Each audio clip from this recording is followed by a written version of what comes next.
Take a deep breath as we move into this time of prayer and meditation.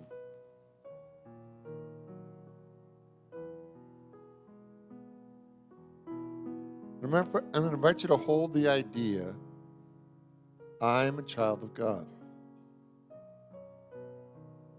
I'm a child of God. And as we move into this time of prayer and meditation, I want you to feel all that statement means. I'm a child of God. I'm a child of the infinite. I'm a child of the divine. All that God is within me.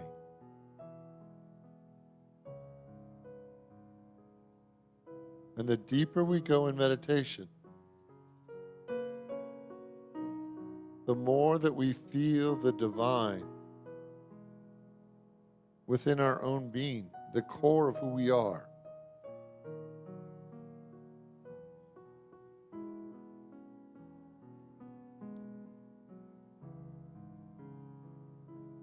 Today, let go. Let go of all the old thoughts and beliefs about yourself. And hold on to that one spiritual truth that I'm a child of God. I am a child of God.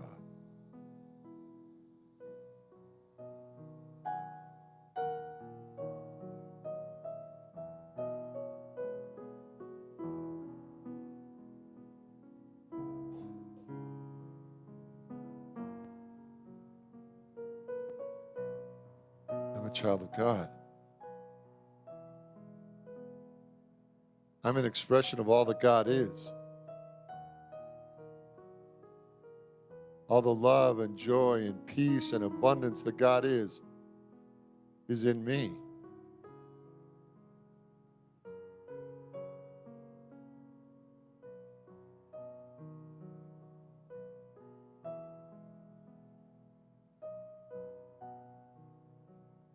That I am one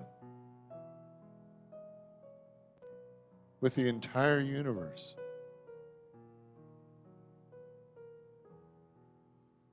That I was created in that image and in that likeness of the divine.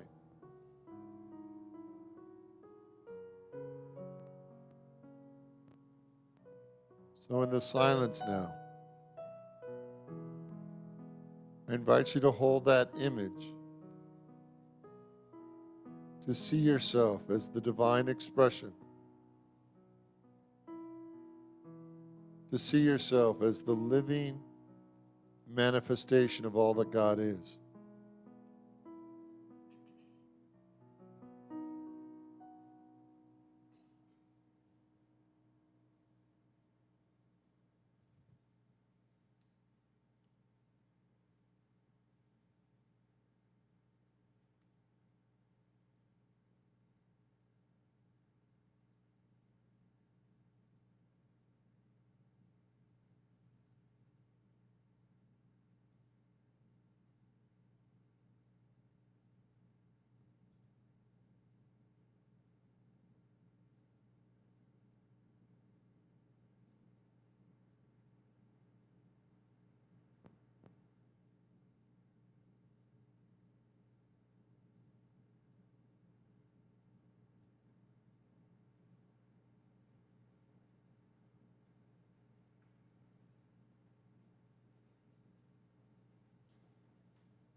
Today we awaken to the truth of who we are. We awaken to the truth that we are created in the image and likeness of the divine.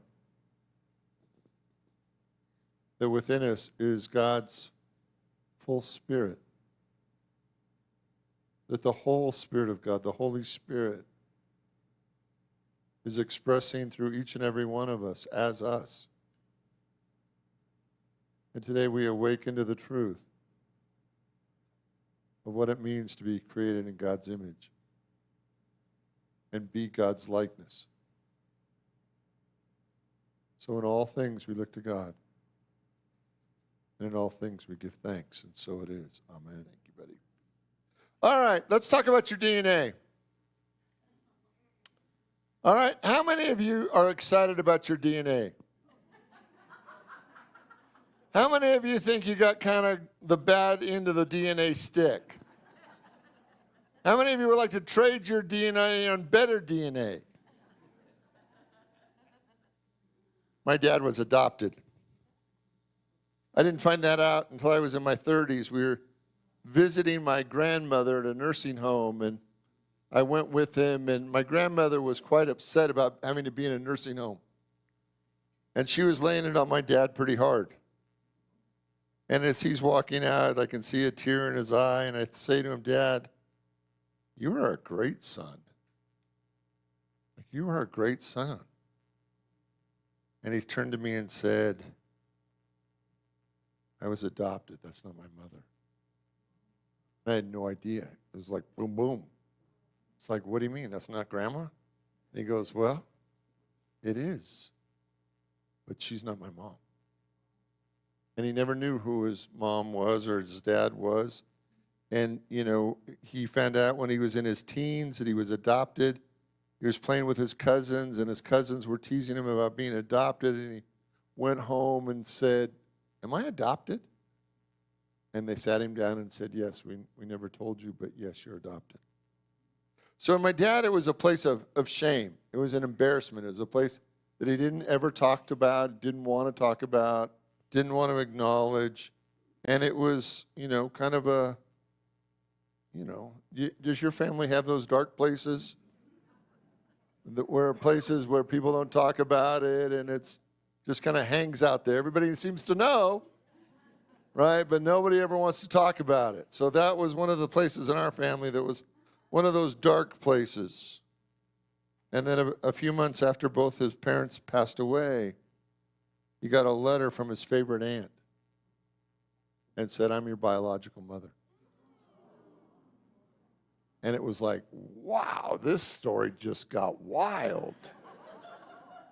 Right? So all his life, he had no idea that she was his mother. She would come to all the family things, and we all loved her, and it turned out she held that secret because they made a deal. The deal was, I'll raise your son, but you're never going to let him know. So he carried that, right? And it was after their passing, we found out that it was the start of the Depression. A gentleman came down from Canada, fell in love with my aunt, or so she thought. She got pregnant, and he was going back up to Canada to take care of his stuff, and he was going to come back down and marry her, and they never saw him again.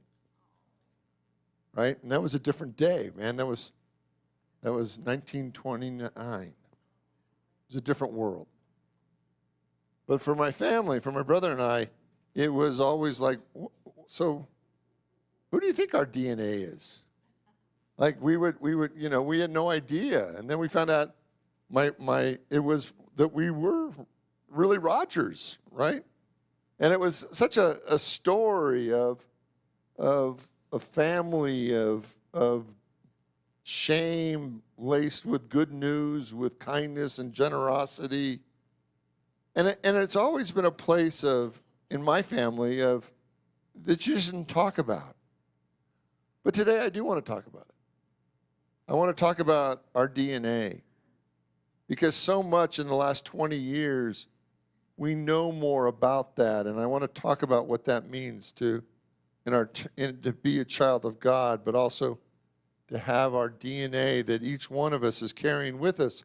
There was an article in the University of California, San Francisco's newsletter that came out recently. It said this: after 2003, the completion of the Human Genome Project, which sequenced about 3 billion pairs of human genes, many thought that our DNA would become an open book.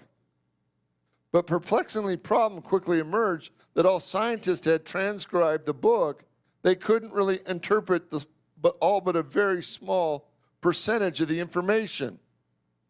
the mystery of the majority of that was about 98% of our DNA was not coded.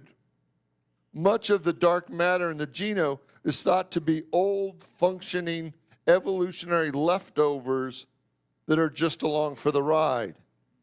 However, hidden in much of that non-coded DNA is crucial factors that regulate and control many of the thousands of activity that our genes do. That what is more is it's an element of disease, such as prevention of cancer, heart disease, or autism, can be found in our genome, and we are learning to unlock the possibilities and cures that lie in that genome. And the article goes on to say, 2017, the federal government, National Institute of Health, created a project to actually discover what's in those, 3 billion pairs of genes.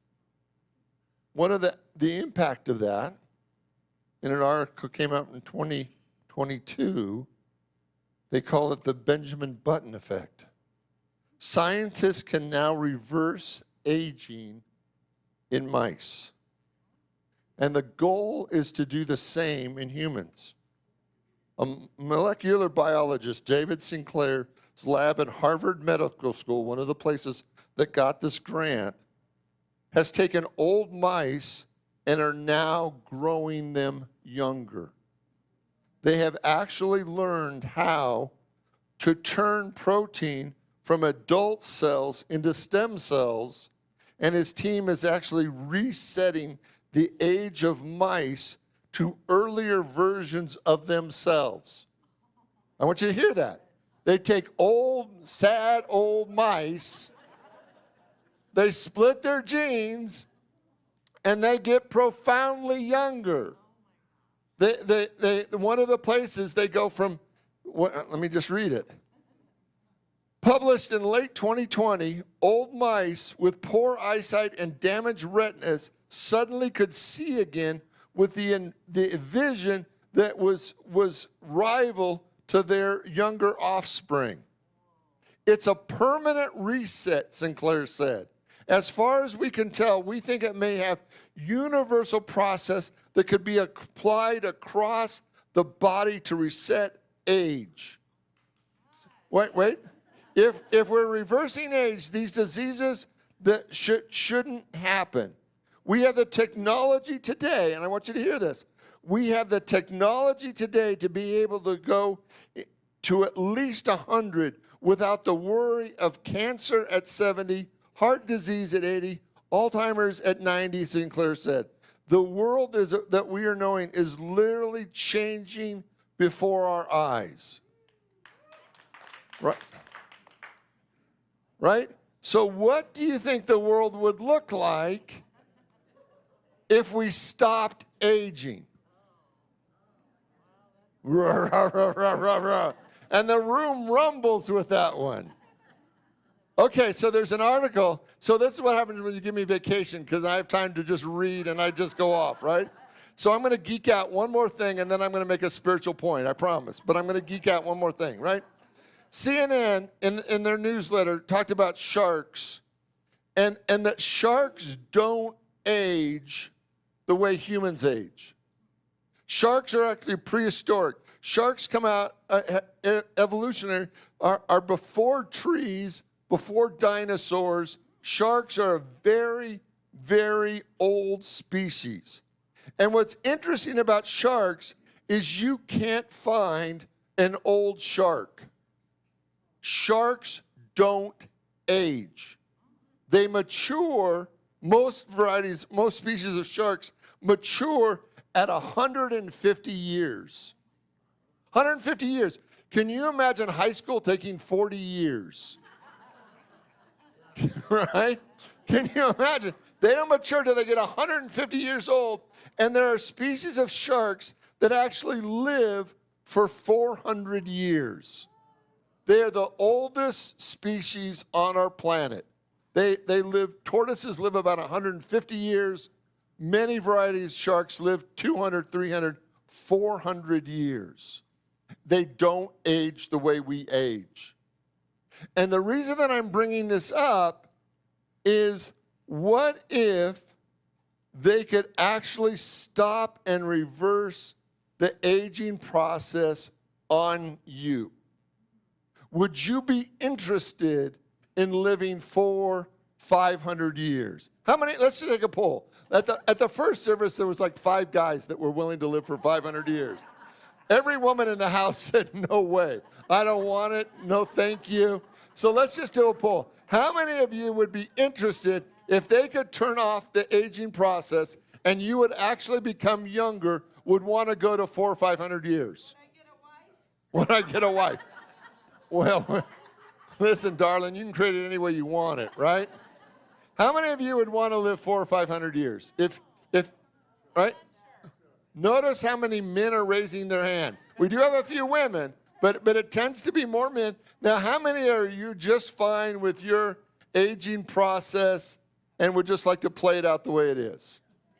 Right? I want us to see this because I think this is so fascinating, right? Because I believe, and let's talk about DNA for a minute. So what is DNA?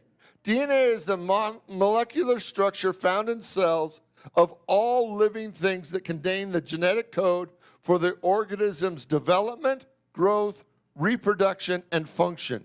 The DNA is passed from parent to offspring during reproduction, allowing genetic information to pass down through the generations.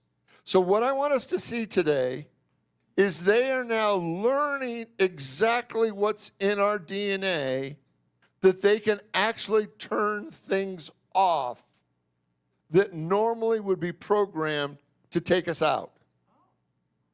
They have that technology now. That's not a future technology. If you listen to this guy's quote, he says, we have the ability now. Now, are they using it? Who knows? Like they're not using it on me, but so they actually have that technology. And what I want us to see today is before we go too far down this hole of genetic engineering, I want to bring this back to a spiritual point of view. Because I believe there's an important aspect of this that I don't want us to miss. And it's this idea that we are children of God. Now, what's weird about this, or what I'm kind of geeking out about this whole thing, is that one of the lines in this thing out of UC San Francisco is much of the dark matter in the genome is thought to be non-functional evolutionary leftovers that are just along for the ride. That's the assumption that everything that at some level we don't understand in the genome has gotten us to this point, but that everything that we don't understand is old. It's just to this point. But what if that's not so? What if just because we don't understand it, what if we've been pre-wired by God, not just for our current evolutionary step, but for every evolutionary step as we move into full expression of our divine self? What if just like when we look at the evolutionary step, and I am saying evolution, and if you're having a problem with that, email me. Right? What we have been pre-wired, God has pre-wired us for every evolutionary step to this point. Now, if we think that everything that's in there just got us to this point, I think there's a bias in that. And the bias is saying that this is the sum total of all that we've come to be, and there will never be an evolutionary step above and beyond where we are today. And I think if we assume that, I think we are simplifying the evolutionary process and we are missing the bigger point. I believe that within our DNA is every evolutionary step to this point and every evolutionary step as till we express the fullness of God. And that evolutionary process, we're just in the middle of it. We're just somewhere along the line, but we're not at the end. We're not expressing yet the fullness of God that we've actually been pre-wired to express. Now, can I prove this? No. But I say a lot of things up here I can't prove. Right? And it doesn't mean it's not true. Right? I believe that within your DNA is the next evolutionary step, and the next evolutionary step, and the next evolutionary step until we fully experience and express the fullness of God. And that's truly why we're here. We are here to express, I am a child of God. Will you say that with me? I am a child of God. Now, if that's true, if that's a true statement, then if you're a child of God, everything that God is has already been pre-wired into you. Like when you look at your children, for good or for bad, they're expressions of you, right? And we do our very best to make sure that they have a better life, a better experience than we do, that we want them to evolve and to live a greater and greater life, but they've been pre-wired. And I want you to see today, in my deepest belief, in my heart of hearts, I believe that each one of us has been pre-wired by God, that in our DNA is every evolutionary step until we express and manifest the fullness of God. Myrtle Fillmore, in her great healing, Myrtle Fillmore was the co-founder of Unity, talked about this quote a few months ago. But in this quote, she said, in her own healing from tuberculosis, she said, as a child of God, I do not inherit sickness. So she claimed that spiritual DNA. She claimed that spiritual potential as a child of God, that within me is every potential for healing, for transformation, for our next spiritual step. Romans 8:15-17, we read this. You did not receive the spirit of slavery to fall back into fear, but you received the spirit of sonship. When we cry out, Abba, Father, it is the Spirit himself bearing witness to our spirit that we are children of God. And if children, then heirs, heirs of God, and joint heirs with Christ. Like that's a pretty big statement, right? That we have the DNA of God in us, that Jesus lived and demonstrated his DNA, his full expression of his divine nature, and I believe it's in each and every one of us. Like one of the most amazing scriptures in the King James Version of the Bible is Psalm 82:6. In that we read, ye are God's, and all of you are children of the Most High. Like that really demands that we look at every crummy, belittling belief that we have about ourselves.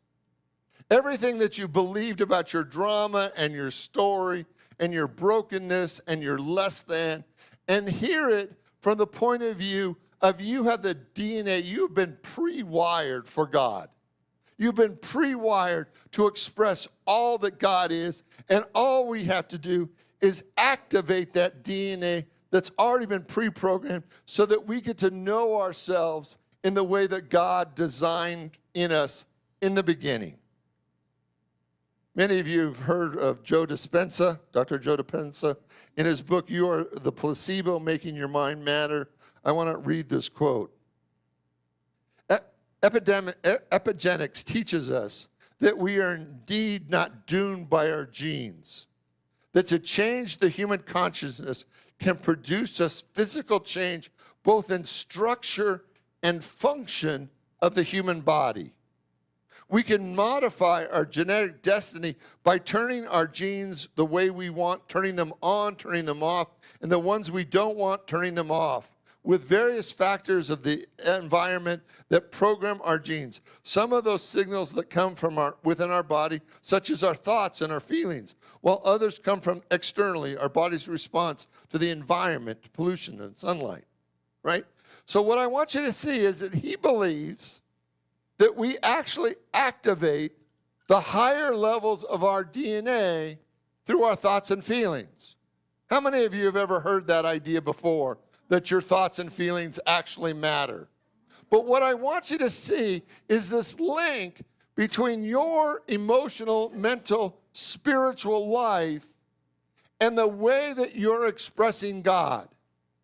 That the more that we activate our higher self, the more that we actually move in a greater new direction. So how do we do this? Well, the first thing I want to say to you today is, I did a class recently online called The Power of Focus. And one of the things that I invited people to do was to spend 10 or 20 minutes a day focusing on the life that you want. And what I would like us to look at, and what we played with in that class, was this idea, what if you spent 10 or 20 minutes a day envisioning you living your higher self?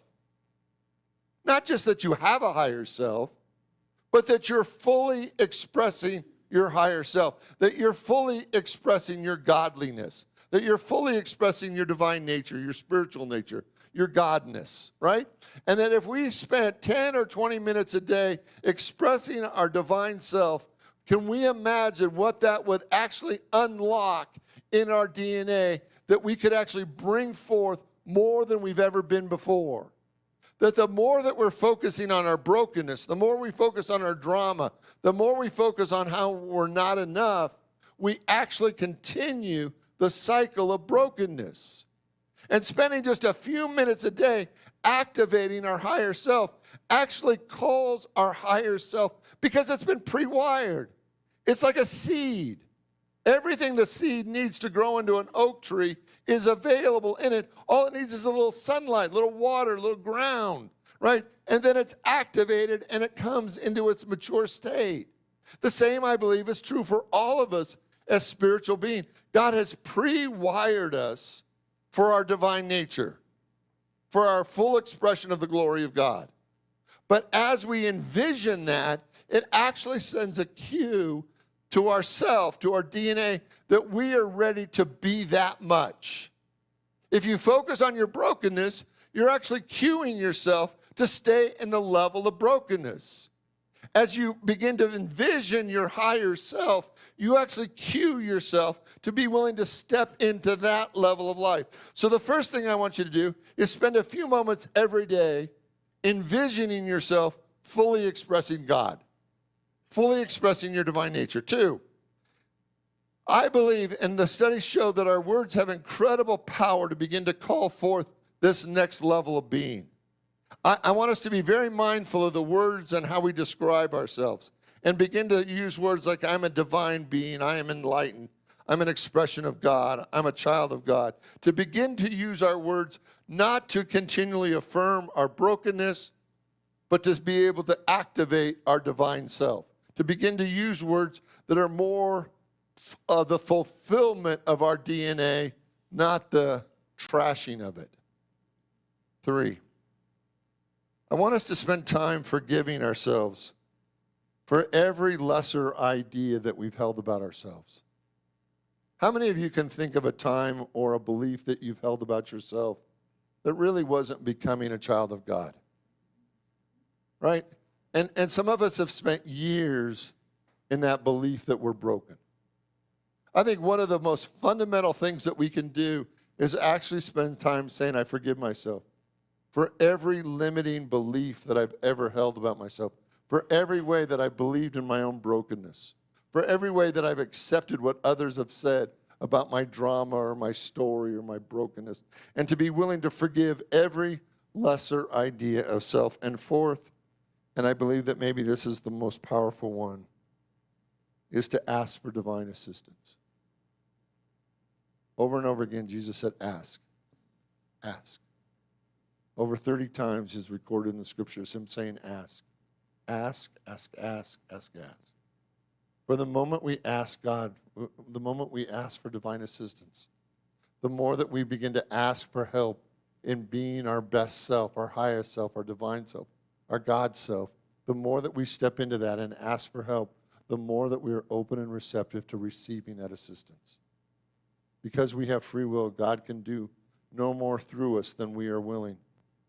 But the moment we ask, the moment we open the door to a greater possibility in your life, I'm willing to ask for help. I am a child of God. Will you say that with me? I am a child of God. One more time like we mean it. I am a child of God, right? And what I want us to begin to play with is this idea that that is literally true. It's not a metaphor. It is literally true that you have been pre-wired by God to come into the fullness of what God creates us to be. And with all the interesting things that are going on in our world right now, with all the scary things that we could point out in our world today, I want you to see that you coming into the fullness of who you are is the most important thing. It is the thing that changes everything else. One more time. I am a child of God. One more time. I am a child of God. Will you pray with me? I want you to open your mind, your heart, your soul to the activity of God. I'm a child of God. I'm a child of the divine. I'm a child of the infinite. I've been pre-wired for all that God is. I've been pre-wired. That in my genetic code is my divine self. And today I'm willing to activate that. I let go of the need to be broken. I let go of the need to be small, to live in my drama and my story. Today I'm willing to be greater than I've ever been before. I'm a child of God. In the name and through the power of the living Christ, we give thanks. And so it is. Amen. God bless you all. Have a great week, and I look forward to seeing you next week.